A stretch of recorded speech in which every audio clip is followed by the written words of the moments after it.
Hello all, ஒரு சூப்பரான செம்ம டேஸ்டான சிக்கன் கிரேவி எப்படி பண்ணுறதுன்னு நான் காமிக்கிறேன். ஒரு 4 கரண்டி ஃபஸ்ட்டு கடாய் வச்சு எண்ணெய் ஊற்றிக்கோங்க. அதில் வந்துட்டு பிரியாணி லீஃபு, பட்டை, அப்புறம் கொஞ்சம் கசகசா எல்லாம் சேர்த்து ஃபஸ்ட்டு கொஞ்சம் வறுத்துக்கோங்க. அதில் ஒரு பச்சை மிளகாவும் சேர்த்துக்கோங்க. நான் ஒரு 4 பெரிய வெங்காயம் கட் பண்ணி வச்சுருக்கேன். அதையும் இப்போ சேர்த்து நல்லா வந்துட்டு வதக்கிக்கலாம். நல்லா பொன்னிறமாக ஆகிற வரைக்கும் வதக்கிக்கோங்க. டிரான்ஸ்பரண்ட்டாக ஆகிற வரைக்கும் வதக்கிக்கோங்க. நான் இப்போ உப்பு வந்துட்டு கல்லுப்பு சேர்க்குறேன். சேர்த்துட்டு நான் மறுபடியும் வதக்கிட்டேன். 3 பெரிய தக்காளி நான் வந்துட்டு எடுத்திருக்கேன். அது சின்ன சின்னதாக கட் பண்ணி அதையும் நான் சேர்த்து இதோட வதக்க போகிறேன். உங்களுக்கு வந்துட்டு தேவையான அளவுக்கு வெங்காயம், தக்காளி நீங்கள் எப்படி எடுத்துக்கிறீங்களோ எடுத்துக்கோங்க. நான் இது வந்துட்டு ஒரு 1/2 kg சிக்கனுக்கு நான் இதை எடுத்திருக்கேன். நல்லா வந்துட்டு வதங்கின பிறகு வெங்காயம், தக்காளி ரெண்டும் நல்லா வதங்கின பிறகு நம்ம வந்துட்டு இப்போ மசாலா சேர்த்துக்கலாம். 1 ஸ்பூன் மஞ்சத்தூள், 1 ஸ்பூன் சிக்கன் மசாலா தூள், ஒரு ஸ்பூன் போட்டால் போதும். 1 ஸ்பூன் வந்துட்டு கரம் மசாலா நான் ஆட் பண்ணிக்கிறேன். ஆட் பண்ணிவிட்டு நல்லா வதக்கி விட்டுடலாம்.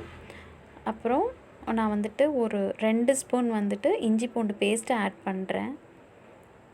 அதுவும் ஆட் பண்ணிக்கலாம். நல்லா ஆட் பண்ணிவிட்டு கொஞ்சம் அந்த இஞ்சி பூண்டு ஸ்மெல்லு போகிற வரைக்கும் நல்லா வதக்கிடலாம்.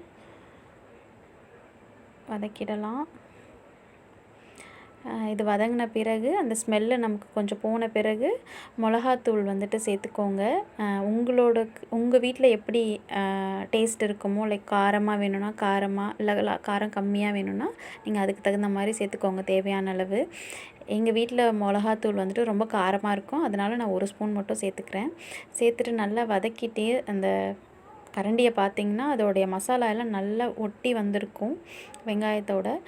அதுக்கப்புறம் வந்துட்டு நம்ம இப்போ சிக்கனை ஆட் பண்ணிடலாம். சிக்கனை ஆட் பண்ணிவிட்டு ஒரு டைம் நல்லா வதக்குங்க.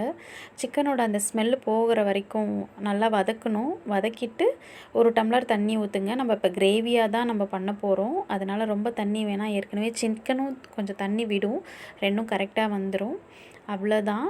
கொஞ்சம் ஒரு 10 மினிட்ஸ் வேக வச்சுட்டு நம்ம இறக்கிடலாம். இந்த மேலே வந்துட்டு எண்ணெய்லாம் வந்துட்டு பிரண்டு வந்த பிறகு நம்ம இறக்கி வச்சிட வேண்டியதான்.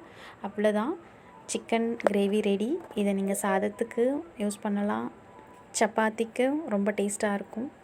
ட்ரை பண்ணி பார்த்துட்டு சொல்லுங்கள்.